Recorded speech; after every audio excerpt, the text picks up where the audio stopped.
गुरुर्ब्रह्मा गुरुर्विष्णुः गुरुर्देवो महेश्वरः गुरुः साक्षात् परब्रह्म तस्मै श्री गुरवे नमः तस्मै श्री गुरवे नमः तस्मै श्री गुरवे नमः। ओम। हाथों को आपस में रख लेंगे आंखों के ऊपर। जैसा कि आप सभी को विदित है कि 7 से 8 के स्लॉट में हम टीचिंग एप्टीट्यूड पढ़ेंगे। तो आज टीचिंग एप्टीट्यूड की शुरुआत करते हैं। उसके लिए जो नरेश ज्योति आईडी है उस पर आप पिन कर लें, आपको स्क्रीन प्रेजेंट हो रही होगी।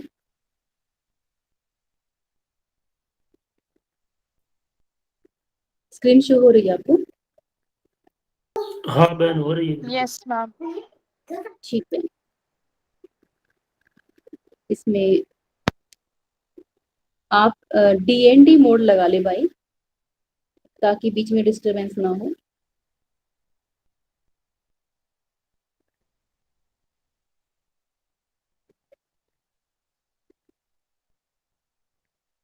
उसके लिए आप बताएं कि टीचिंग क्या होता है और एप्टीट्यूड क्या होता है।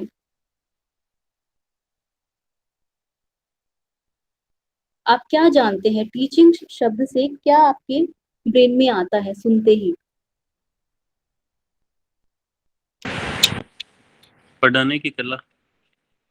पढ़ाने की कला। That's good. और कोई? टीचिंग सीखना और एप्टीट्यूड सिखाना। ठीक है। और इसको दोनों अर्थों में भी ले सकते हैं सर मैम। टीचिंग को भी सीखना और सिखाना, और एप्टीट्यूड को भी सिखाना और सीखना और सिखाना कहा। ठीक है पुंडलिक जी, वेरी गुड। इसको हिंदी में हम कहते हैं शिक्षण अभिक्षमता। कि हम नेट का जो है एग्जाम है उसको क्लियर करना चाहते हैं। क्यों क्लियर करना चाहते हैं? क्योंकि हम टीचर बनना चाहते हैं, प्रोफेसर बनना चाहते हैं, कि हम पढ़ाना चाहते हैं, इस प्रोफेशन में आना चाहते हैं, इस व्यवसाय में आना चाहते हैं। तो हमें टीचिंग जो हमें जब करनी है तो उसके लिए कुछ योग्यताएं भी होंगी कि इस कक्षा में जो जुड़ते हैं वो सभी वैसे हैं जो योग से किसी न किसी तरह से जुड़े हुए हैं। ठीक है। जैसे नेट की परीक्षा हमें देनी है, तो नेट की परीक्षा के लिए हमारा जरूरी है कि हम MA के विद्यार्थी हो, अपीयरिंग हो या फिर MA कर चुके हो योग से। तो ये कुछ योग्यताएं होती हैं, मानक होते हैं। तो वो टीचिंग के लिए हम जब टीचर बनना चाहते हैं, प्रोफेसर बनना चाहते हैं, तो उसके लिए क्या क्या योग्यताएं होनी चाहिए और वो उसमें है क्या, हमें कैसे पढ़ाना चाहिए बच्चे को, कैसे अधिगम होगा, उसकी लर्निंग कैसे होगी, किस किस प्रकार से, किस मेथड का हमें प्रयोग करना है, और जो मेथड्स हैं उसको उसमें क्या क्या जो है चीजों की रिक्वायरमेंट होगी, और उसके लिए गवर्नमेंट ने क्या क्या पॉलिसीज बना रखी हैं, और हमारे जो समाज में है वो उसका उसमें टीचिंग का और जो है शिक्षण का क्या प्रारूप है, कैसा उसका फेस है। तो हम ये सब कुछ इसमें जानेंगे। That's clear. अब जानते हैं एजुकेशन। एजुकेशन क्या होती है? What is education? Anybody from you? शिक्षा क्या होती है? हिंदी में बता दीजिए।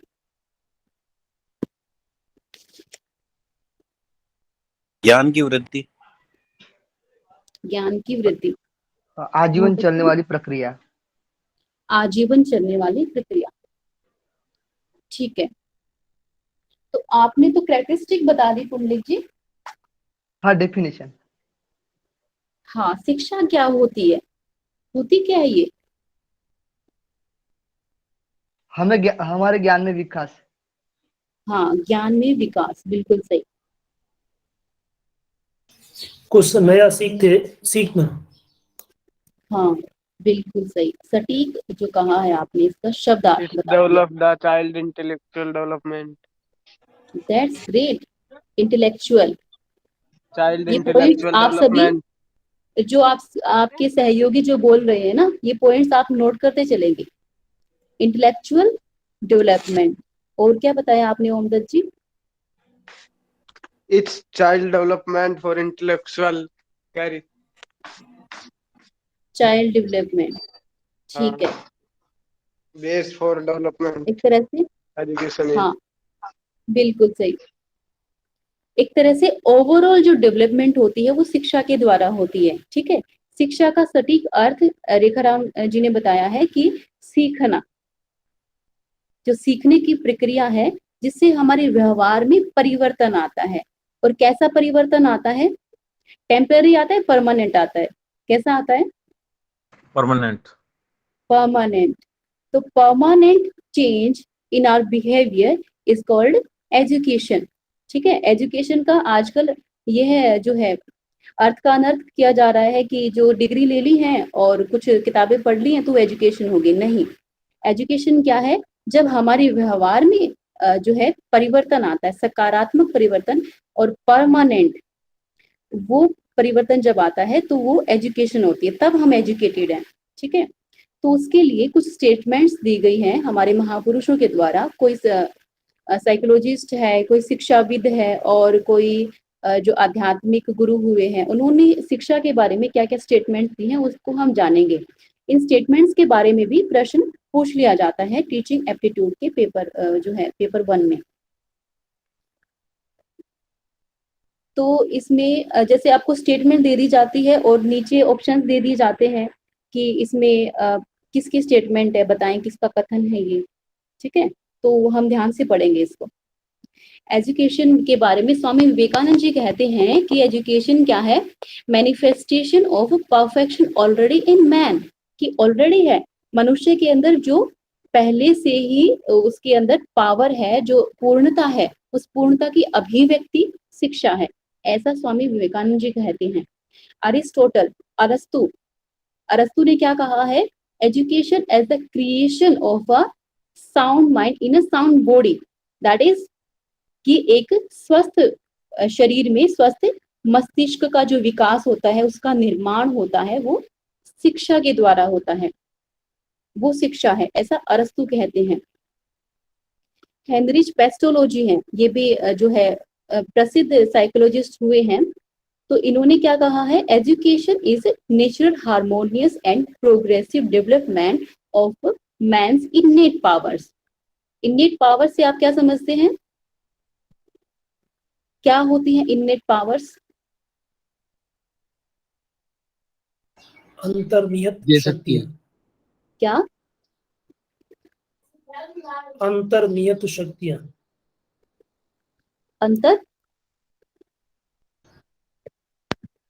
अंतर्निहित, आई गेस आपने ऐसे ही बोला होगा। जी। ठीक है, अंतरीय जो शक्ति। हमारी बिल्कुल अंतर्निहित जो शक्तियां होती हैं, जो हमारी जन्मजात से ही होती हैं, वो जो शक्तियां हैं, उन शक्तियों की डेवलपमेंट मनुष्य के अंदर, उनका विकास करना और उसकी हार्मोनियस एंड प्रोग्रेसिव डेवलपमेंट, मतलब कि वो एक संतुलन में चले और वो प्रोग्रेस की तरफ आगे बढ़े, पतन की तरफ ना जाए। उन पावर्स का डेवलपमेंट, उनका विकास शिक्षा के द्वारा होता है, शिक्षा है उनका विकास करना। तो ये पेस्टोलॉजी कहते हैं। जॉन डीवी, ये भी एक जो है जाना माना चेहरा है, लर्निंग बाय डूइंग के जो सिद्धांत के प्रतिपादक हुए हैं ये, और प्रेगमेटिस्ट हैं। तो इन्होंने कहा है कि education as the power by which man is able to control his environment and fulfil his possibilities. क्या है? कि हम अपने एनवायरमेंट को कंट्रोल कर पाए, ठीक है। कि हम एनवायरमेंट को कंट्रोल करने से क्या मतलब है? बाहर की जो परिस्थितियां हैं उनके साथ सामंजस्य बिठा पाए, हम संयम बरत पाए, उनको नियंत्रण कर पाए और अपने अनुसार उनको प्रयोग कर पाए, ठीक है। और हमारे भीतर जो पॉसिबिलिटीज हैं, उन पॉसिबिलिटीज को फुलफिल कर पाए, जो संभावनाएं हैं जितनी भी, उनको संभावित कर पाए और अपने जो उन्नति के पथ पर अग्रसर हो, ऐसा जॉन डीवी कहते हैं। एजुकेशन यही है। बहुत अच्छी इन्होंने दिया है स्टेटमेंट। फ्रोबेल, फ्रोबेल हुए हैं लर्निंग, इन्होंने भी लर्निंग बाय डूइंग से जो है सिद्धांत दिया है, और किंडरगार्टन का सिद्धांत इन्होंने दिया है, ये भी आप नोट कर लेंगे, बाकी विस्तार से हम जानेंगे आगे। तो फ्रोबेल है, फ्रोबेल का कहना है कि education is a process by which the child develops it's inner potential, जिसके द्वारा, ऐसी प्रक्रिया जिसके द्वारा जो बच्चा है अपने भीतर जो आंतरिक जो पोटेंशियल है, आंतरिक क्षमता है उसकी, उसको उसका विकास करता है।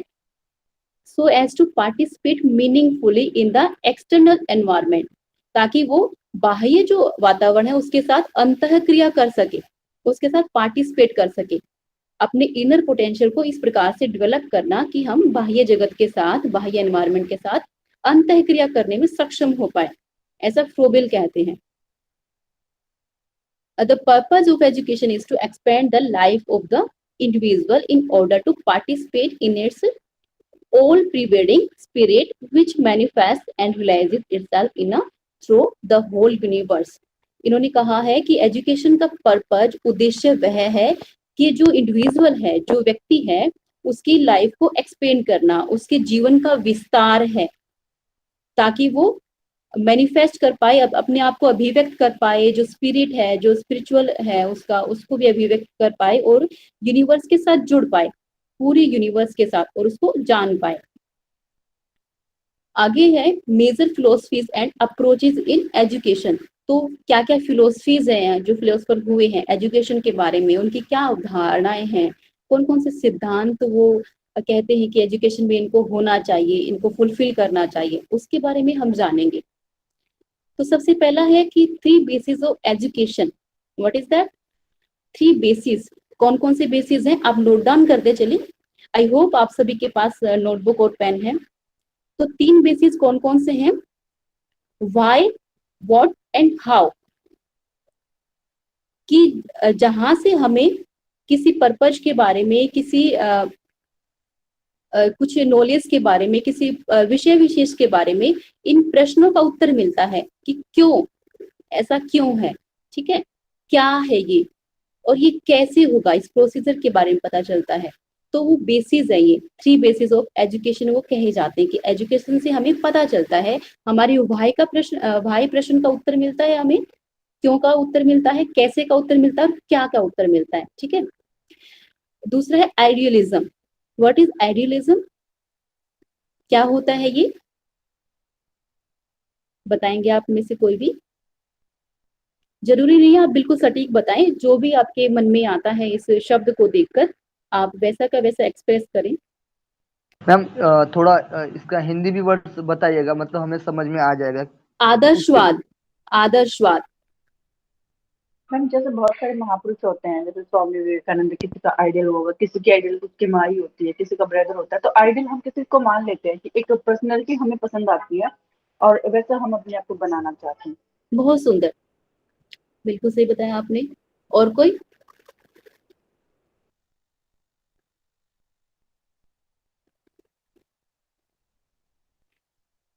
आदर्शवाद, आदर्श से आप क्या समझते हैं?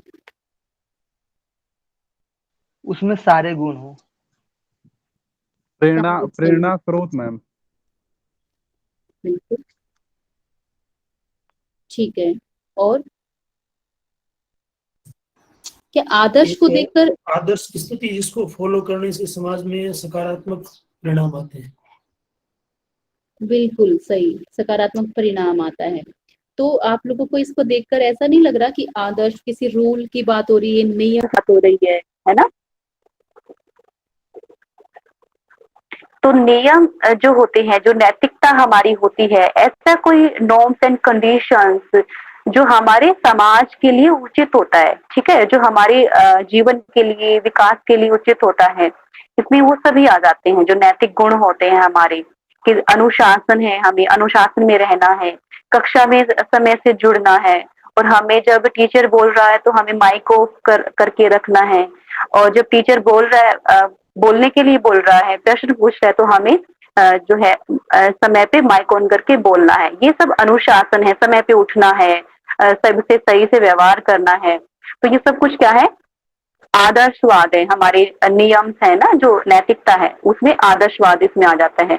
और बहुत अच्छी बात एक बहन ने कही थी कि जो हमारे आइडल्स होते हैं हम उनको आदर्श मानते हैं। क्यों? क्योंकि उन्होंने कुछ अच्छा किया होता है और उनके जो है गुणों के को हम अपने अंदर धारण करने का प्रयास करते हैं, इसलिए उनको आइडियल मानते हैं, एक रोल मॉडल जिसको हम फॉलो कर सके। ठीक है, वो आइडियलिज्म है।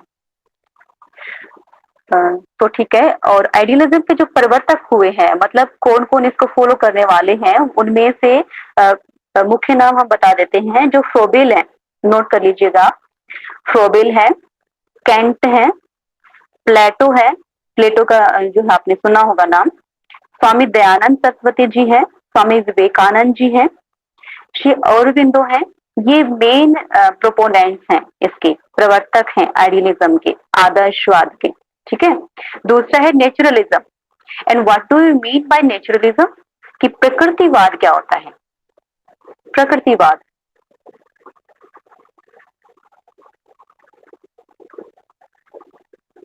आप सभी से पूछ के आगे बढ़ेंगे, आप में से कोई बोलिए प्रकृतिवाद क्या होता है, ताकि हमें पता चले कि आप क्या जानते हैं इसके बारे में।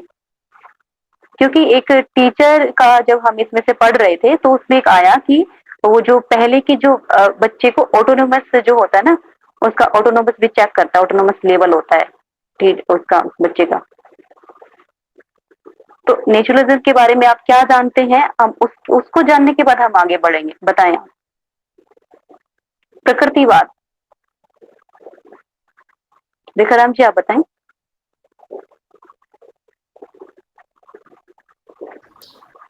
प्रकृतिवाद में एक जो नेचुरल वे में जो चीजें चलती है उनको फॉलो करना, बिल्कुल सही, दिखावटी हाँ ठीक है। तो मतलब इसमें प्रकृतिवाद में क्या होता है कि ये जो आइडियलिज्म है ना, आइडियलिज्म के कॉन्ट्ररी है ये। और उसमें क्या होता है कि हम नेचर को, इसको प्रकृति को ही इसको बीच में centre of attraction, centre of attention के रूप में लिया जाता है। कि इसके जो प्रवर्तक हैं वो कहते हैं कि प्रकृति से ही व्यक्ति सीखता है, जो source of all knowledge is nature, सभी ज्ञान का जो स्रोत है वो प्रकृति है, ऐसा इनके प्रवर्तक का मानना है। ठीक है, तो ये नेचर ही मतलब उसके पूरे अस्तित्व का आधार है इनके अकॉर्डिंग। ठीक है, और ये कहते हैं कि हमारे जो सेंसेस है ना, हमारी जो ज्ञानेंद्रियां हैं, वो ज्ञानेंद्रियां ही हमारे सभी ज्ञान का गेटवे है। गेटवे क्या है कि हमारे प्रवेश द्वार है उनका।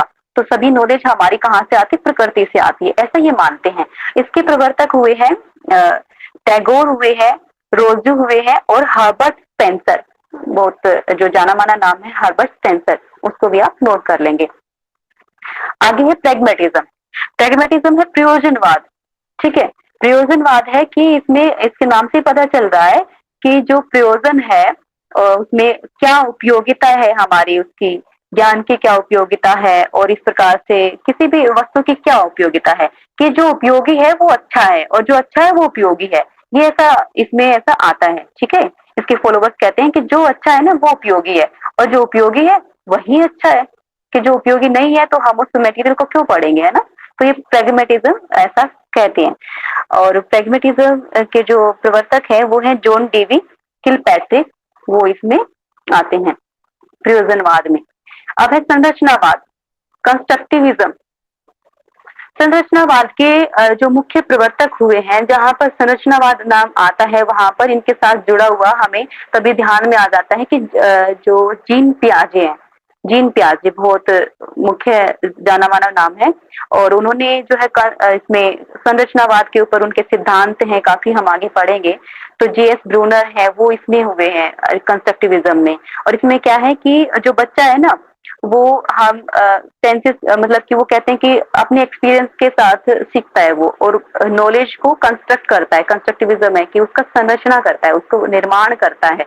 और जो जीन पियाजे वो कहते हैं जो बच्चे हैं ना लिटिल साइंटिस्ट होते हैं, वो खुद से सीख लेंगे, उनको आपको इंटरप्रेट जो डिस्टर्बेंस करने की जरूरत नहीं है, वो खुद से ही सीखते हैं बच्चे। और इन्होंने एक शब्द दिया है स्कीमा। स्कीमा, इसको हिंदी में भी एज इट इज लिया जाता है। Schema is the packet of knowledge, ठीक है। तो हम किसी भी कक्षा से, किसी भी विषय से हमें जो भी हमें ज्ञान प्राप्त होता है, उस ज्ञान वो हमारे ब्रेन में रहता है, रिटेन रहता है। तो कोई अवधारणा बनती है, उस अवधारणा को स्कीमा कहा जाता है कि हमारी ये अवधारणा है इस प्रकार से। तो वो नॉलेज ऑफ, मतलब पैकेट्स ऑफ नॉलेज है स्कीमा। तो इसमें यही है, इतना सही। और फिर आगे है ह्यूमनिज्म। ह्यूमनिज्म है मानवतावाद। तो मानवतावाद में है कि जो हमारे जो सोशल है, सोशल अंडरस्टैंडिंग है, आपस में अच्छे से व्यवहार करना है, कोऑपरेशन है, किसी को सबको हमें कोऑपरेट करके चलना है, और म्यूचुअल टॉलरेंस है। और जो ह्यूमनिज्म का हम उदाहरण दें तो कौशल सर हैं ह्यूमनिज्म का उदाहरण, मानवतावाद, कि वो फ्री ऑफ कॉस्ट ये कक्षाएं चला रहे हैं, ठीक है। तो हमें अपने लक्ष्य के लिए जो है आगे बढ़ने के लिए वो हेल्प कर रहे हैं बिना किसी उसके स्वार्थ के। तो निस्वार्थ वो सेवा कर रहे हैं, ठीक है। तो वो क्या है, ह्यूमनिज्म में आ जाता है, मानवतावाद में। तो आगे है कि जो रैशनलिज्म क्या है, तर्कवाद, ठीक है। तर्कवाद क्या है कि तर्कवाद में जो हम एक तर्कपूर्ण बात होती है, इसमें सेंसेस के फ्री ऑफ सेंसेस, इसमें इंडिपेंडेंट होते हैं सेंसेस की। ऐसा नहीं कि हमें जो सेंसेस से पता चल रहा है वही सिर्फ ज्ञान है, उसमें तर्क लगता है कि हम तर्क से कुछ सीख पाते हैं, लॉजिक हम लगा पाते हैं, वो रैशनलिज्म में आता है। फिर एम्पिरिसिज्म है। एम्पिरिसिज्म में आता है कि जो अनुभव करके हम सीखते हैं, हमारा जो सेंस एक्सपीरियंस है वो इसमें जो मुख्य भाग होता है कि सेंसेस से हम जो सीखते हैं, अनुभव करके हम जो सीखते हैं, एक्सपीरियंस से जो सीखते हैं, वो एम्पिरिसिज्म में आ जाता है। फिर आगे एग्जिस्टेंशियल, मतलब कि अस्तित्ववाद। कि अस्तित्ववाद क्या होता है कि किसी भी, सभी जो इंडिविजुअल है, सभी जो पदार्थ हैं, सभी का अस्तित्व है, इंडिविजुअल का अस्तित्व है, और वो इंडिविजुअल उपयोगी है अपने आप में, और जो इंडिविजुअल है उसका राइट है कुछ भी कहने का, मतलब, और उसको अपने तरीके से जीवन जीने का उसको अधिकार है। ये अस्तित्ववाद में सब कुछ आ जाते हैं, हमारे जो राइट्स हैं। और फिर एग्जिस्टेंशियल है, एग्जिस्टेंशियल तो हो गया अस्तित्ववाद। फिर बिहेवियरिज्म है। बिहेवियरिज्म में व्यवहारवाद। तो व्यवहारवाद के जो प्रवर्तक हुए हैं वो जेबी वाटसन, इसमें काफी जाना माना नाम है, इसके फादर कहे जाते हैं बिहेवियरिज्म के, जेबी वाटसन। तो इसको भी आप नोट कर लें। जो व्यवहार, इसमें फिर थॉर्नडाइक भी आते हैं, ईएल थॉर्नडाइक। उन्होंने 3 नियम दिए हैं, यहाँ पर सिर्फ 2 मेंशन है, भाई थोड़ा सा आगे करेंगे। लॉ ऑफ, हाँ ये है, इसका सबसे पहला जो नियम है लॉ ऑफ रेडीनेस है, कि तत्परता का सिद्धांत। कि बच्चा जब सीखने के लिए तत्पर होगा, वो जिज्ञासु होगा, तभी वो सीख पाएगा, ठीक है। जब हम सीखने के लिए तत्पर होंगे तभी हम उसको ग्रहण कर पाएंगे। लॉ ऑफ एक्सरसाइज है, फिर हम उसका अभ्यास करेंगे, जो हमने नॉलेज हमारे सामने है उसका हम बार बार अभ्यास करेंगे। जब अभ्यास करेंगे फिर लॉ ऑफ इफेक्ट आता है। जब अभ्यास करेंगे तो हमें पता चलेगा कि इसका जो परिणाम है ना, इसका परिणाम सुखदायी है, इसका परिणाम दुखदायी है। तो जो सुखदायी परिणाम है, जो अच्छे परिणाम है, जहाँ से हमें अच्छे परिणाम मिलते हैं, जिस कक्षा से हमें अच्छे परिणाम मिलते हैं, उस कक्षा को हम बार बार ज्वाइन करते हैं, ठीक है। तो ये लॉ ऑफ इफेक्ट है। और जो जिस कक्षा से हमें अच्छे परिणाम नहीं मिलते हैं, हम उसको उसमें ज्वाइन नहीं करते हैं, उसमें समय नहीं लगाते हैं। तो ये लॉ ऑफ इफेक्ट इसके अंदर आ जाता है। ये ईएल थॉर्नडाइक ने ये नियम दिए थे, नोट कर लेंगे आप। फिर गेस्टॉल्ट है, गेस्टॉल्ट साइकोलॉजी। गेस्टॉल्ट ये है समग्रता का सिद्धांत।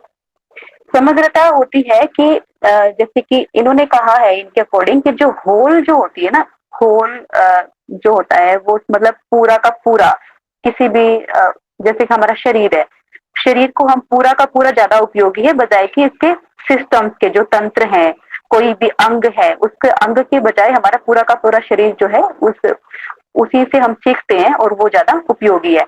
तो वो इसमें आ जाता है गेस्टोल्ट में, समग्रतावाद का सिद्धांत। तो इसके जो हुए हैं, जो प्रवर्तक हैं, इसमें 3-4 साइंटिस्ट हैं। तो इन्होंने कहा है कि जो बच्चे हैं ना, वो पूरा का पूरा उससे सेंसेस से सभी से सीखते हैं। जैसे छोटा बच्चा जब होता है ना, आपने देखा बच्चा, उदाहरण के तौर पर हम ले रहे हैं कि छोटा बच्चा होता है कि पूरा का पूरा हाथ, जैसे उसमें उसको कुछ खाने के लिए तो पूरा का पूरा हाथ उसमें डालता है। उसको ऐसा नहीं कि पूरी एक उंगली से उसको चाटेगा या फिर इस प्रकार से करेगा, है ना। तो वो क्या है, वो उसका पास्ट का जो है यूज नहीं जानता है वो, ठीक है। तो उसमें क्या है कि उस समग्रता का सिद्धांत, वो पूरे के पूरे हाथ से वो अपना सेंसेस का वो जो है एक्सपीरियंस लेता है, ठीक है। तो इस समग्रता का सिद्धांत है।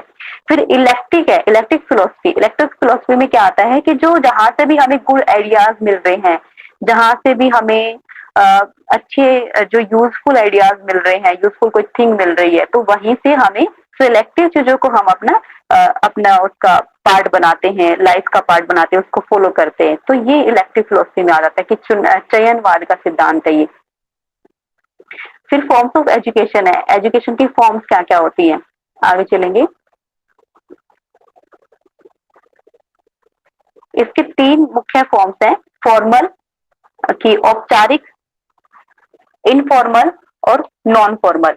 इनफॉर्मल अनौपचारिक और नॉन फॉर्मल गैर औपचारिक, ठीक है।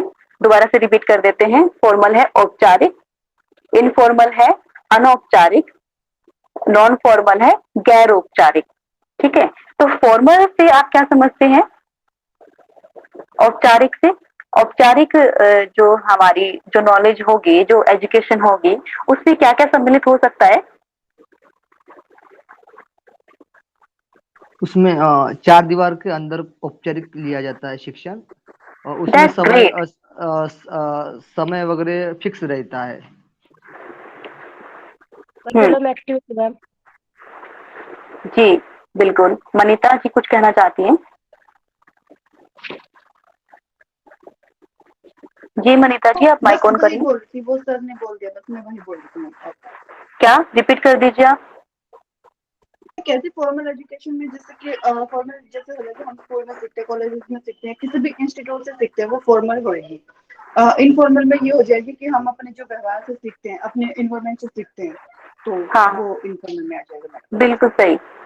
हाँ, फॉर्मल जो होती है कि पुंडलिक जी ने बताया कि वो 4 दीवारी के अंदर होती है, ठीक है। कोई सिस्टम होता है, कोई सिस्टम के तहत होता है, ठीक है, कि हम उसमें हमारे सब कुछ अनुशासन में होता है कि कितने हमारे कौन कौन सा हमारा टीचर है, किस प्रकार से हमें किस विषय की कक्षा किस समय पर होगी, समय का भी निर्धारण होता है कि एक पर्टिकुलर सिस्टम में। तो इसका एग्जाम्पल क्या है कि स्कूल्स हैं, कॉलेजेस हैं, यूनिवर्सिटीज हैं, वो सभी इसमें फॉर्मल एजुकेशन में आ जाता है, ठीक है। इनफॉर्मल है, इनफॉर्मल में क्या लेंगे हम? जो अनौपचारिक है, अनौपचारिक, उसमें क्या लेंगे? दीवार विहीन होती है शिक्षा, जिसमें टाइम पीरियड फिक्स नहीं रहता है, कभी भी कुछ भी बात कर सकते हैं, कभी भी कुछ भी जोड़ सकते हैं, घटाव कर सकते हैं, जैसे परिवार ठीक है, समाज बोल सकते। हाँ बिल्कुल सही, परिवार समाज, ठीक है। परिवार और समाज से जो हम सीखते हैं ना, वो हमारा अनौपचारिक माध्यम है सीखने का, ठीक है। उसका अनौपचारिक उसका रूप है शिक्षा का। और क्योंकि जो शिक्षा की शुरुआत हमारे घर से ही होती है, माता पिता ही सिखाते हैं कैसे बोलना है, करना, चलना है, बैठना है, खाना है, पीना है। ये जो सारी शिक्षाएं होती है ना, ये इनफॉर्मल में आ जाती हैं, अनौपचारिक में आ जाती हैं, लेकिन ये बहुत महत्वपूर्ण होती है। नॉन फॉर्मल है, गैर औपचारिक। अब गैर औपचारिक में क्या आएगा? दोनों चीजें आती हैं। दोनों चीजें आती हैं। इसमें हम फिर डिस्टेंस एजुकेशन है ना, उसको भी ले सकते हैं नॉन फॉर्मल में। ओपन। हाँ, ओपन। ओपन जो हमारी एजुकेशन होती है, ओपन यूनिवर्सिटीज वो जो शिक्षाएं देती हैं, वो इसमें नॉन फॉर्मल में आ जाता है, ठीक है। तो आगे चलेंगे। ये शिक्षा के रूप थे 3, तो ये भी महत्वपूर्ण है, इसको आप नोट कर लेंगे। AIIMS and objectives of education, उद्देश्य और उसके ऑब्जेक्टिव। ऑब्जेक्ट्स को क्या बोलेंगे हिंदी में? उद्देश्य। एम्स को क्या बोलेंगे फिर? उद्देश्य। ठीक है, एम्स को हम लक्ष्य बोलेंगे। लक्ष्य, एम्स को ऑब्जेक्ट लक्ष्य उद्देश्य। बोलेंगे, हाँ बिल्कुल सही, बहुत बढ़िया। एम्स को हम लक्ष्य बोलेंगे कि हमारी शिक्षा के प्रमुख लक्ष्य और उद्देश्य। हिंदी वाले भी नोट कर लें। ओमदर्द जी माइक ऑफ करें। तो इसमें हम शिक्षा के प्रमुख लक्ष्य और उद्देश्य के बारे में जानते हैं कि क्या होते हैं। इसमें है कि George Payne socialist has given 3 main functions. उन्होंने 3 मेन फंक्शन दिए हैं। कौन कौन से? Assimilation of tradition, development of new social pattern and creative and constructive role. ठीक है, तो एसिमिलेशन ऑफ ट्रेडिशन, इससे आप क्या समझते हैं? शब्द से एसिमिलेशन क्या होता है? एसिमिलेशन बता दीजिए।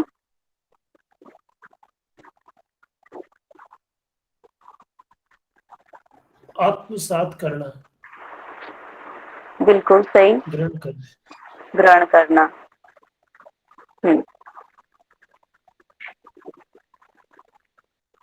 तो जो हम ट्रेडिशन से जो सीखते हैं, वहां से हम जो एसिमिलेशन होता है, एडिशन करना हमारी नॉलेज का। कहीं कहीं से भी हम नॉलेज ले रहे हैं, उन जो नॉलेज है उन नॉलेज को ऐड करना और एडिटिव रूप में अपने ब्रेन में स्टोर करना और उसको समय पर यूज करना, वो एजुकेशन एसिमिलेशन है। ठीक है, एसिमिलेशन ऑफ ट्रेडिशन चाहिए। तो परंपरागत हम जो शिक्षा सीखते हैं, परंपराओं को अपने अंदर आत्मसात करना, ये एसिमिलेशन ऑफ ट्रेडिशन में आ जाता है, जो हम परंपराओं से भी सीखते हैं। हाँ, ओमदत कुछ कहना चाहते हैं, बोलिए।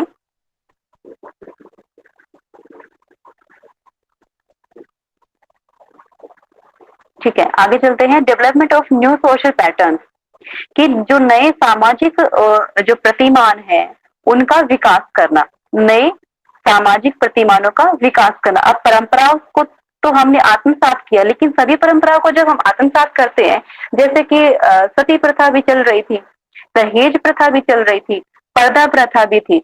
अब परंपराएं जो हमारी सही थी कि सुबह शाम जो है शाम को संध्या करनी चाहिए, सुबह पूजा करनी चाहिए, इससे जो है हमारा मन शांत रहता है और ब्रेन जो है प्रोडक्टिव रहता है, तो हमने उसको मान लिया। ठीक है, लेकिन सभी परंपराओं का मानना ऐसा तो संभव नहीं है, उससे तो समाज में कुरीतियां फैलेंगी, है ना। तो उसमें development of new social pattern, तो न्यू सोशल पैटर्न्स को हमें, जो नए प्रतिमान है, सामाजिक प्रतिमान है, नवीन प्रतिमान, उनको डेवलप करने का, उनका विकास करने की आवश्यकता पड़ी। उनका विकास है तो वो इसमें आ जाते हैं। ठीक है, ताकि हम जो कुरीतियां हैं उनको तोड़ सके, उनको मिटा सके और हम जो है एक अच्छे समाज की रचना हम कर सकें।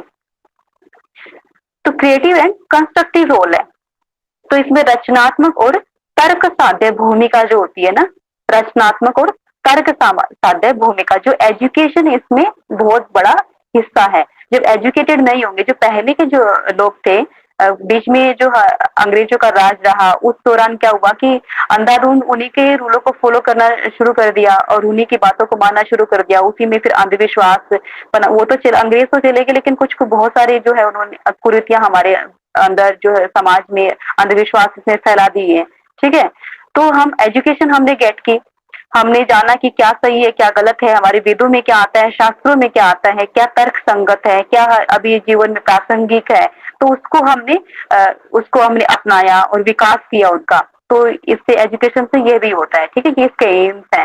क्रिएटिव, फिर उसमें हम उसमें क्रिएट करेंगे, कुछ रचनात्मक हम उसमें पहलू डालेंगे और तर्क साध्य भूमिका हम इसमें जो है इसका एजुकेशन का रोल है कि तर्क साध्य मतलब कि जो हमारे समाज के लिए, एक स्वस्थ समाज की रचना के लिए जो जो नॉर्म्स एंड कंडीशंस जो जो जरूरी हैं, क्या क्या सद्गुणों को हमें धारण करना चाहिए, क्या क्या हमें रूल्स अपनाने चाहिए, वो सभी इसमें आ जाते हैं। और ये एजुकेशन, शिक्षा इसमें बहुत बड़ी भूमिका निभाती है। ठीक है, अब इसमें है कि फैक्टर्स डिटरमाइनिंग एजुकेशनल एम्स, जो उद्देश्य है, शिक्षा के उद्देश्य हैं, उनको डिटरमाइन करना, वो फैक्टर्स कौन कौन से हैं, कौन कौन से वो तत्व हैं। तो जो फिलोसफी होती है, फिलोसफी से आप क्या समझते हैं, बताएं एक बार।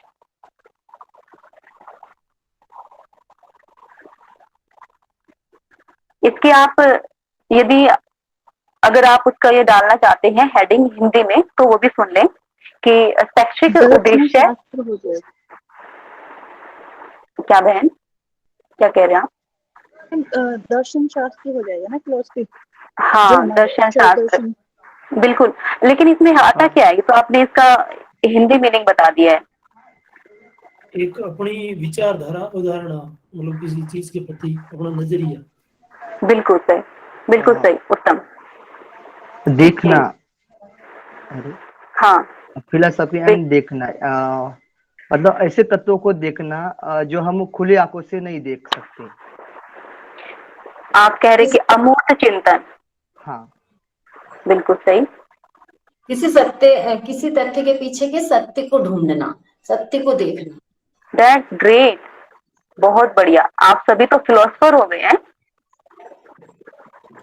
ये बहुत अच्छा, बहुत अच्छा, बहुत अच्छा आपने पार्टिसिपेट किया और अच्छे से बताया। कि आप माइक ऑफ कर लेंगे रंजना जी। दर्शन शास्त्र, तो रंजना जी ने बताया कि सत्य की खोज करना, ठीक है। और पुंडलिक जी ने बताया कि अमूर्त चिंतन, एब्स्ट्रैक्ट थिंकिंग, कि जो सामने नहीं है उसके बारे में भी हम सोच पाए, उसके बारे में भी हम विचार कर पाए। जैसे परमात्मा हमें दिखाई नहीं देता, फिर भी हम सभी आस्तिक हैं, मानते हैं कि ऐसी कोई सार्वभौमिक सत्ता है जो सभी भूतों में विद्यमान है और उसी के नियंत्रण में सब कुछ है और वही नियंता है। हम अच्छे कर्म करने चाहिए, नहीं तो हमें पनिशमेंट मिलेगी। ऐसी कोई सत्ता है जो हमें पनिश करेगी, ऐसी कोई सत्ता है जो हमें अच्छा करेंगे तो हमें रिवार्ड देगी, ठीक है, हमें जो है पुण्य मिलेगा, ऐसा कुछ है। तो ये सब कुछ क्या है, ये फिलोसफी है ना। परमात्मा के बारे में जानना, आत्मा के बारे में जानना, ये अध्यात्म हो गया, ये सभी फिलोसफी के अंदर आता है। तो किसी भी फिलोसफर का आप नाम बता सकते हैं? जी मैम। हाँ जी, बताइए। जो नवदर्शन में बताए गए वही बताती थी मैम। वही कहना। हाँ, बता दें। चारवाक है, बौद्ध है, जैन है, कपिल कपिल है, पतंजलि है, बादरायण, जी जैमिनी, बिल्कुल, गौतम। बस बस सुन लीजिए, आपके ज्ञान का तो पार ही नहीं है। बहुत अच्छा है, आप बता रहे हैं कि ये जो फिलोसफर्स हैं हमारे, ठीक है, अरस्तु भी इसमें आ जाते हैं और हमारे स्वामी विवेकानंद जी भी इसमें आते हैं। अभी जो इसमें कोर्ट में केस चल रहा था, स्वामी दयानंद सरस्वती जी को भी इसमें सम्मिलित कर लिया गया कि वो भी दार्शनिक है, ठीक है। और बाकी जो नाम बताए हैं पुण्य जी ने, वो भी दार्शनिक है। तो मतलब जो एक जो ढर्रे से जो जिंदगी चल रही है, जो जीवन चल रहा है, जो विचार चल रहे हैं, सभी खाना पीना सोना जागना ये सब, इनसे हट के कुछ सोच पाए, जीवन के सत्य की खोज कर पाए कि जीवन क्या है, क्यों है, क्या इसके उद्देश्य है, क्यों हमें मिला है, क्या इसके हमें प्राप्त करना है, हमें इससे क्या चाहिए, ठीक है। ये सभी इन बातों के बारे में जो सोच सकता है, जो चिंतन करता है, वो सभी फिलोसफर्स हैं। और उसकी इन्हीं के बारे में जो स्टडी करना है वो फिलोसफी के अंदर आता है, दर्शन शास्त्र के बारे में। ये ऐसा दिख पाए जो हमारे आंखों के सामने नहीं है। आगे ह्यूमन नेचर, ह्यूमन नेचर क्या है? मानवीय स्वभाव, जो हम रोज का आचरण करते हैं, व्यवहार करते हैं, जो डेली यूज में हम व्यवहार करते हैं। हाँ बिल्कुल, मानव स्वभाव जो है वो इसके अंतर्गत आता है। और इसमें जैसे उदाहरण के लिए हम ऐसा कर सकते हैं कि जो आदर्शवादी जो लोग होते हैं वो शिक्षा को परमात्मा के प्रकट होने का लक्ष्य मानते हैं, है ना, शिक्षा को इस प्रकार से। तो ऐसे इसमें भी आ जाता है। और हमारे जो व्यवहार है, आचार व्यवहार है, वो ह्यूमन नेचर में आ जाता है। ये इसके एम्स है कि हम सभी से हमने अच्छे से व्यवहार करना है, वो प्रोडक्टिव होना चाहिए, सबको संगच्छध्वम संवदध्वम की जो भावना है, तो यहाँ पर वो है, वो सभी इसी के अंदर इंक्लूड हो जाते हैं, मानव स्वभाव। तीसरा है socio cultural factors and problems.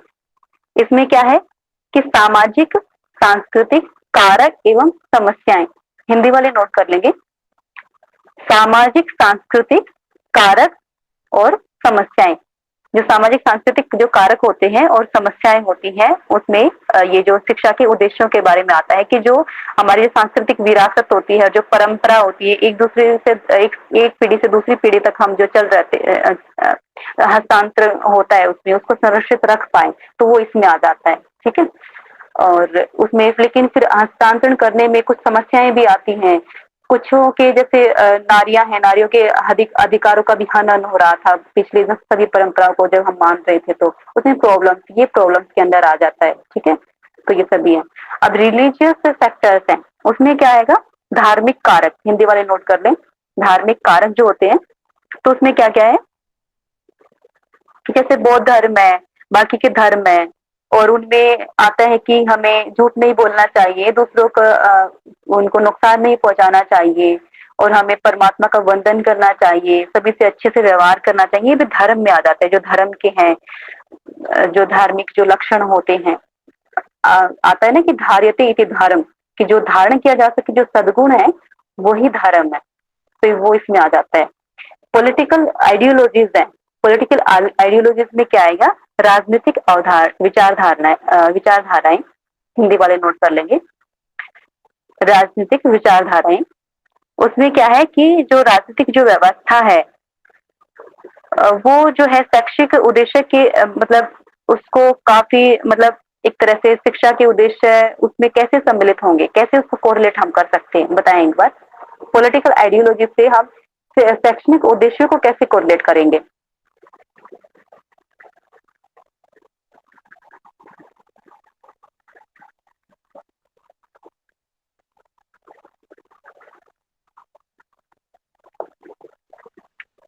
कैसे कोरिलेट करेंगे कि जो हमारे पॉलिटिकल पार्टियां हैं वो जिस आइडियोलॉजी को फॉलो करती है उसी को शिक्षा के अंदर भी वो उसी को एक तरह से उसमें क्रियान्वित करती है उसको। हाँ बिल्कुल सही।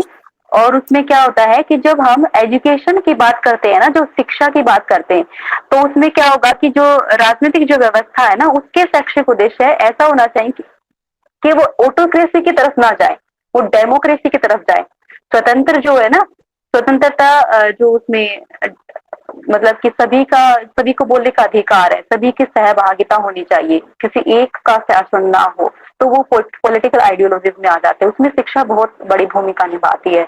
एक्सप्लोरेशन ऑफ नॉलेज है, ज्ञान का विस्तार करना है, ज्ञान का अन्वेषण हिंदी मीनिंग है इसका।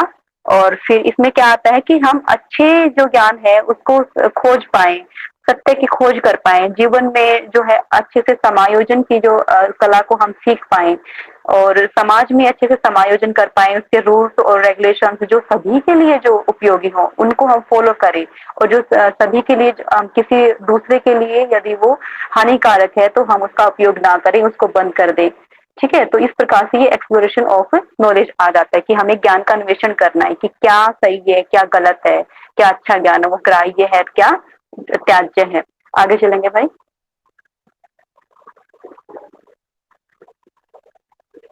तो आज तो ये एम्स ही हो पाएंगे। वोकेशनल है, अब वोकेशनल में क्या आ जाता है, व्यवसायिकता।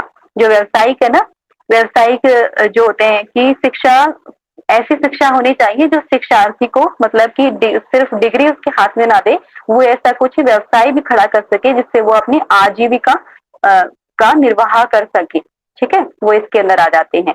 इसका हिंदी मीनिंग है व्यवसाय।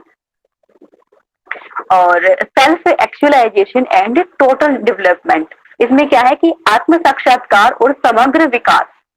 ठीक है, तो आत्म साक्षात्कार की हमें अपना जो ब्रह्म ज्ञान की बात जो हम जो ग्रंथों में करते हैं, और उसमें जैसे कौशल सर भी बता रहे थे कक्षा में कि जो ऐसा ज्ञान है उस ज्ञान की प्राप्ति से कैवल्य की प्राप्ति होती है ना, तो वो एक्चुअलाइजेशन की स्वयं को हम जान पाए, और एंड टोटल डेवलपमेंट की संपूर्ण विकास हमारा हो पाए। सिर्फ एक का ऐसा नहीं कि बौद्धिक विकास हो, जैसे ओमदत्त जी ने कहा था कि इंटेलेक्चुअल डेवलपमेंट, ऐसा नहीं। मतलब इंटेलेक्चुअल डेवलपमेंट तो सही, बिल्कुल उसके साथ हम क्या करेंगे, स्पिरिचुअल के साथ भी, फिजिकल भी, है ना। तो सभी प्रकार की जो डेवलपमेंट है, सभी हर दृष्टिकोण से हम उसको विकास कर पाए व्यक्तित्व का। तो नौवां है कि हार्मोनियस डेवलपमेंट। इसमें क्या है कि सामंजस्यपूर्ण जो विकास होता है, कि सामंजस्य बिठा पाए कि शिक्षा से हमारा अर्थ भी हो रहा है, अर्थ की भी शिक्षा हम ग्रहण कर रहे हैं, और हमारी जो मन की शांति के लिए भी है, आत्मा के विकास के लिए भी है। तो उसमें हार्मोनियस जो है सभी पक्षों की अच्छे से डेवलपमेंट एक सामंजस्यपूर्ण तरीके से हो रही है। ऐसा नहीं कि किसी में ज्यादा हो रही है, या फिर हम सिर्फ पढ़ाई करने में लगे हैं और फिर हम अपने माता पिता के जो प्रति जो कर्तव्य है उनको हम नकार देते हैं, उनको नजरअंदाज कर देते हैं। ऐसा नहीं कि हार्मोनियस एक सामंजस्य बिठाकर वो विकास हमारा, वो शिक्षा हमें सिखाती है, ये उसका उद्देश्य है। तो मॉरल एंड कैरेक्टर डेवलपमेंट, तो हमारी जो नैतिकता है, नैतिक और चरित्र विकास, तो इससे वो भी हमारा एजुकेशन से होता है कि हमारी मॉरल वैल्यूज हमारी बढ़ती हैं। What is right, what is wrong, it gives the eye to see that. ठीक है, ये हमें एक नजर देती है, एक दृष्टिकोण देती है कि हमें समझ पाए, विवेक दृष्टि देती है कि क्या सही है क्या गलत है, हम उसको फॉलो कर पाए, वो नैतिकता है। और करेक्टर है, हमारा चरित्र विकास होता है। ठीक है, तो सिटीजनशिप है, आगे है कि नागरिकता, उसमें क्या है कि हमारे नागरिक जो है एक समाज की इकाई होने के उद्देश्य से हमारे क्या क्या हमारे जो कर्तव्य होने चाहिए, तो वो हमें सब कुछ शिक्षा से हमें अवगत होते हैं, हम उसके बारे में जान पाते हैं। तो जो बाकी जो मतलब जैसे कि छोटे मोटे जो ये होते हैं कि बच्चे भटक जाते हैं, सामाजिक कुरीतियां फैलाते हैं, और जैसे कि बड़े बूढ़े भी होते हैं किसी एक ही परंपरा को लेकर, जो भी हम वो किसी की अधिकारों का हनन कर रही है, उसको भी वो चलाए जा रहे हैं। तो वो कैसे होता है कि वो वहां पर एजुकेशन की का अभाव होता है, शिक्षा का अभाव होता है। ठीक है, तो उसमें हम जब ये हमारा नागरिक होने का कर्तव्य है कि हम उसको शिक्षा को ग्रहण करें, सभी को हम ये बताएं कि व्हाट इज टू डू और what is not to do. Education for leisure, ये क्या है कि अवकाश के लिए भी शिक्षा होनी चाहिए, कि हमें अवकाश मिले, हमें ऐसा मतलब एक तरह से अवकाश का क्या अर्थ है यहाँ पर कि हम एक मानसिक शांति हमारी हो, हम अपने ब्रेन के लिए और उसके लिए भी हम कर पाए कि मानसिक शांति हो, और हम एक तरह से संतोष और शांति के लिए हम ऐसा संतुलन ऐसा बिठा पाए। तो ये इसमें एजुकेशन ऑफ लेजर में आ जाता है कि खाली समय के जो है उसका लाभकारी उपयोग हम कर पाए, कलात्मक उसमें कला को जोड़ पाए, नैतिकता को जोड़ पाए, सौंदर्य का विकास कर पाए लेजर टाइम में, तो वो भी हमें एजुकेशन सिखाती है। उसके पास एजुकेशन नहीं होती, वो क्या करते हैं, जैसे कि सुअर के पास एजुकेशन नहीं है, पशु है उनके पास एजुकेशन नहीं है, है ना, वो क्या करेंगे, खाली टाइम में सोते रहेंगे या फिर मुंह चलाते रहेंगे, है ना। लेकिन हमारे पास एजुकेशन है, हम क्या करेंगे खाली टाइम में, हम यदि कोर्स का नहीं पढ़ रहे हैं तो हम एक अच्छी से कोई नॉलेजेबल बुक है वो लेंगे, किसी जो आइडियल है हमारे उनको पढ़ेंगे, किसी जो हमारे रोल मॉडल है उनको पढ़ेंगे, किसी महापुरुष को पढ़ेंगे, कुछ ऐसा क्रिएटिव करेंगे जो कि हमारे व्यक्तित्व का विकास कर सके, अच्छा रहे हमारे लिए। ठीक है, वो एजुकेशन ऑफ लेजर है। तो आज की कक्षा में इतना ही करते हैं। एम से कंसेप्ट ऑफ टीचिंग जो और इसके मेथड्स है वो नेक्स्ट कक्षा में हम करेंगे। और इसमें से अभी यदि आपको कोई डाउट है तो आप पूछ सकते हैं, फिर प्रश्न और सेशन ले लेते हैं।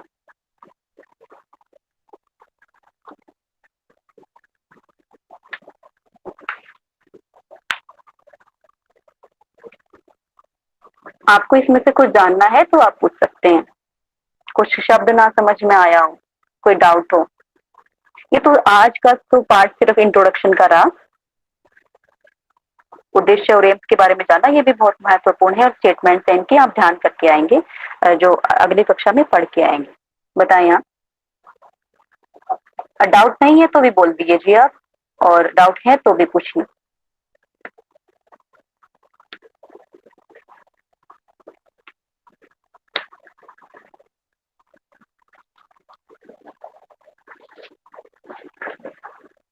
आवाज आ रही है क्या हमारी?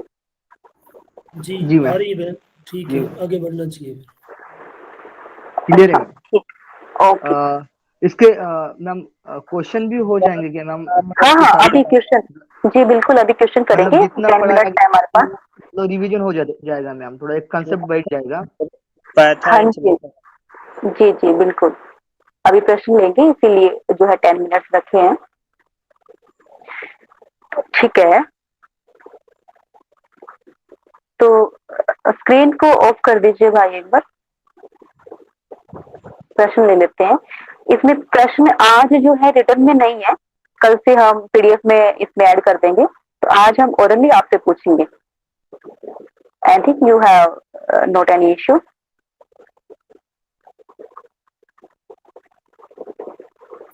ठीक है जी मैम। ठीक है, तो एजुकेशन जो है एक स्वस्थ शरीर में स्वस्थ मस्तिष्क का विकास है, यह किसका कथन है?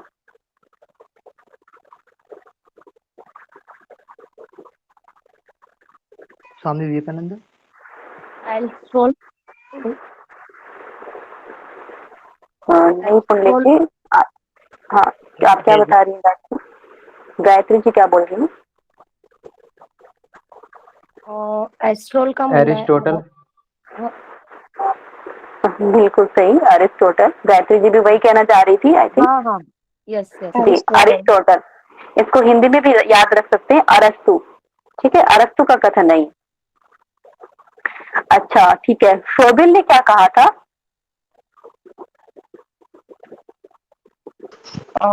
उन्होंने ये बोला था कि एक मतलब जो शिक्षा है वो एक ऐसी प्रणाली है जिसके द्वारा बच्चा ना अपना इंटरनल वो करता है, डेवलपमेंट करता है, और वो मतलब अपने आप से करता है, उसको ना ज्यादा डिस्टर्ब करने की जरूरत नहीं होती, तो वो अपने आप सीख जाता है। हाँ, ये किसने कहा था? ये जीन पियाजे ने कहा था। ठीक है, और फ्रोबिल है, फ्रोबिल का भी कुछ कुछ ऐसा ही है।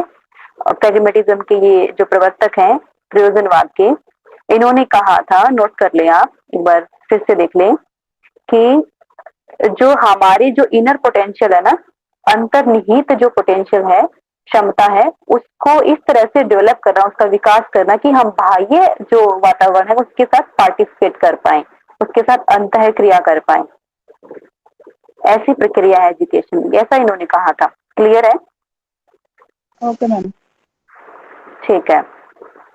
अच्छा, आप हमें बताएंगे कि पेस्टोलॉजी ने क्या कहा था?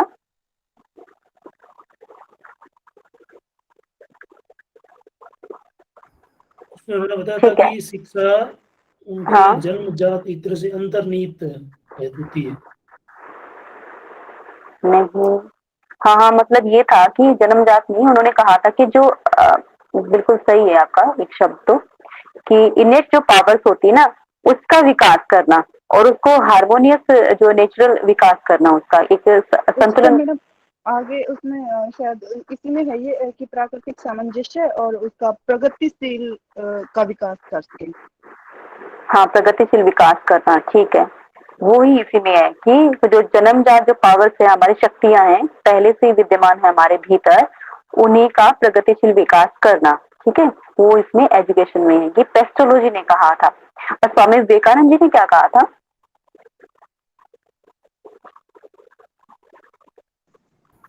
कि जो मैम, शिक्षा स्वामी पहले से विवेकानंद ने कहा था कि व्याप्त शिक्षा एक शक्ति व्यक्ति को में पहले से ही विकसित पूर्णता की करना। अभिव्यक्ति है।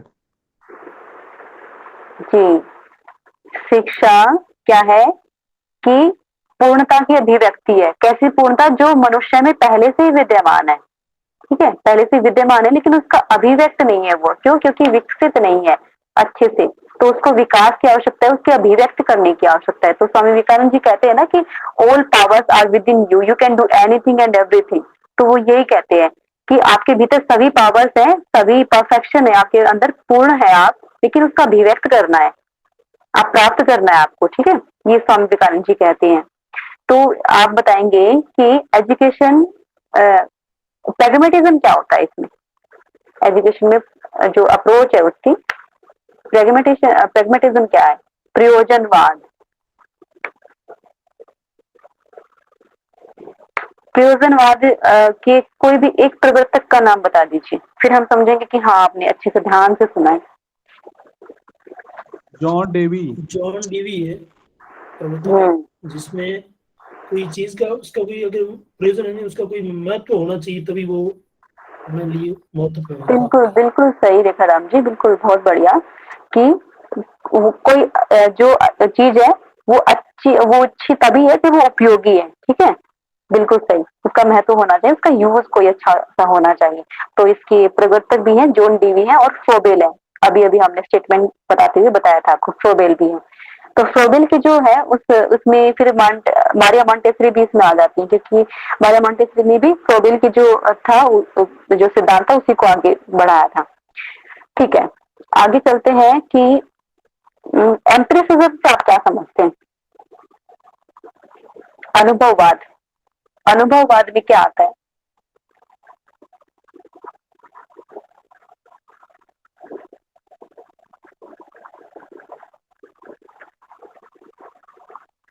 अच्छा, ये बता दीजिए है, अनुभव से सीखना। हाँ, अनुभव से सीखना। ठीक है, आप ये बताएं जो हमारे जो व्यवहारवादी हैं, व्यवहारवादी कौन कौन है, मतलब किसी एक का नाम बता दीजिए व्यवहारवादी जो होती हैं। और जो व्यवहारवाद का जो सिद्धांत दिए हैं, सिद्धांत 3 सिद्धांतों के बारे में हमने जाना, वो 3 सिद्धांत कौन कौन से हैं और वो किसने दिए हैं? व्यवहारवाद का वाटसन ने। J.B. वाटसन है इसके जन्मदाता माने जाते हैं, फादर ऑफ बिहेवियरिज्म। ठीक है, बहुत अच्छा पंडित जी।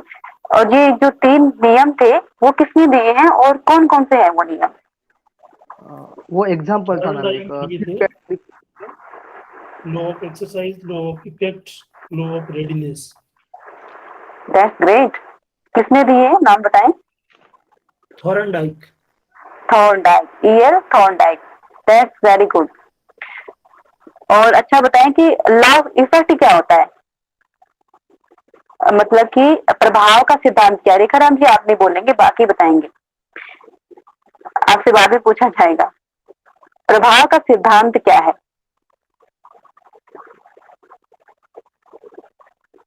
Every action has equal and opposite reaction. अच्छा, ये नियम किसने दिया था? ये नाम कुछ याद नहीं आ रहा है। न्यूटन। Newton third law. जी, Newton third law of motion, motion का, गति का सिद्धांत इन्होंने दिया था। ये उसमें every action has an equal and opposite reaction, आपका ये तो सही है, काफी इसको अपनाना चाहिए, लेकिन इसमें लार्ज इफेक्ट में क्या होगा, इससे थोड़ा सा ये मैच नहीं कर रहा है। क्या होगा इससे, इसमें कि हम जैसे जैसे हम अनुभव लेते हैं ना, हम एक्सरसाइज करेंगे। हमने कक्षा का जो है एग्जाम्पल दिया था आपको कि हम जो हमें कोई भी मटेरियल है, कोई भी बुक है, हम उसको पढ़ेंगे और वो जो हमारी रेलिवेंस है, हमारी कोर्स से संबंधित है और उसमें अच्छा ज्ञान दिया हुआ है, तो हम उसको दोबारा भी पढ़ेंगे पुनरावृत्ति के लिए, ताकि हमें अच्छे से वो याद हो जाए, है ना। लेकिन अगर उसमें उसको पढ़ के हमें ऐसा लगा कि इसमें तो ऐसा कुछ खास नहीं था जो हमारे कोर्स से रिलेटेड हो, है ना, कुछ सीखने को नहीं मिला, तो हम क्या करेंगे, उसको रिजेक्ट कर देंगे। तो ये लॉ ऑफ इफेक्ट है कि जो अच्छी चीज है उसको हम दोबारा से उसको करेंगे, बार बार उसकी प्रैक्टिस करेंगे, उसको अपनाएंगे, और जो अच्छी नहीं है, जो हमें बुरे अनुभव देती है, वो हमें उसको रिजेक्ट कर देंगे। ठीक है, ये लॉ ऑफ इफेक्ट है, प्रभाव का सिद्धांत है। ठीक है, और गेस्टोल्ट से आप क्या समझते हैं? गेस्टोल्ट साइकोलॉजी, समग्रता का सिद्धांत जो है वो क्या है? समग्रता जो मनोवैज्ञानिकता है वो क्या है? अच्छा, समग्र शब्द का अर्थ क्या होता है? संपूर्ण, संपूर्ण, टोटल चीज आती है।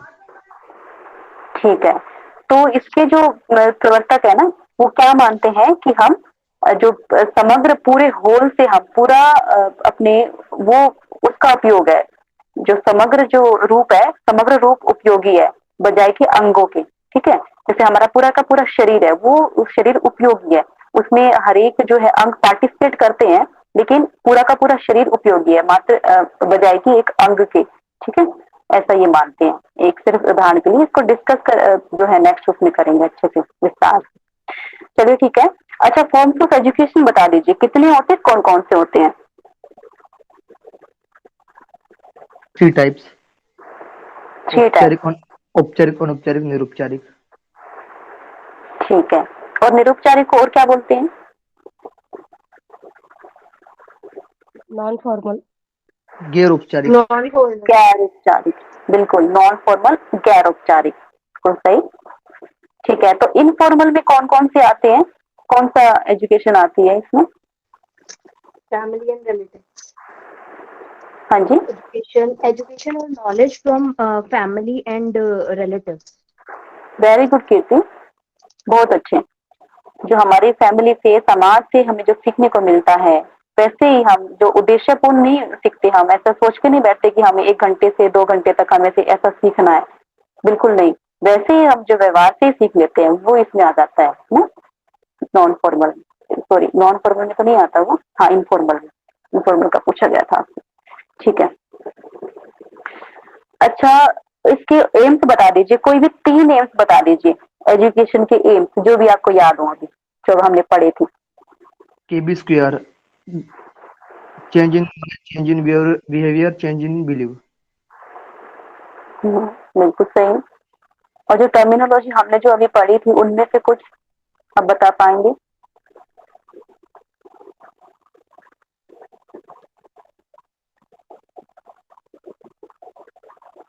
जो भी हमने टर्म्स अभी पढ़ी थी, जो शब्द हमने अभी पढ़े थे उसमें, एजुकेशन के एम्स में। आदर्शवाद, मानवता, जी मैम। परंपरागत शिक्षा, यही ना मैम? हाँ बिल्कुल सही है। हाँ, परंपरागत शिक्षा और नया सामाजिक प्रतिमान, यानी उसमें चेंज लाना। परंपरागत जो जो शिक्षा चलती आ रही है उसमें कुछ नया बदलाव लाना। उसमें बदलाव लाना, बिल्कुल उसमें व्यावसायिक है। और दार्शनिक भी है, मानव समाज भी बताया गया है, धार्मिक है, नैतिक है, वोकेशनल है। मानव समाज नहीं, मानव स्वभाव, स्वभाव, इसको नोट एक बार करेक्ट कर लेंगे। हाँ बिल्कुल सही है। हम ये मानकर चलते हैं कि आपको ये फॉर्म्स ऑफ एजुकेशन क्लियर है, ऑब्जेक्टिव क्लियर है आपको, और इसकी फिलोसफीज है, इस स्टेटमेंट ये सभी आपको कंठस्थ हो गई है। अब आगे कल हम इसके कंसेप्ट और मॉडल्स वगैरह इसके बारे में जानेंगे आगे। ठीक है, आज की कक्षा को यहीं पर समाप्त करते हैं। सभी कमर गर्दन सीधी करके बैठेंगे। अच्छा, आप में से कोई शांति पाठ करवाने की इच्छुक है तो आप करवा सकते हैं।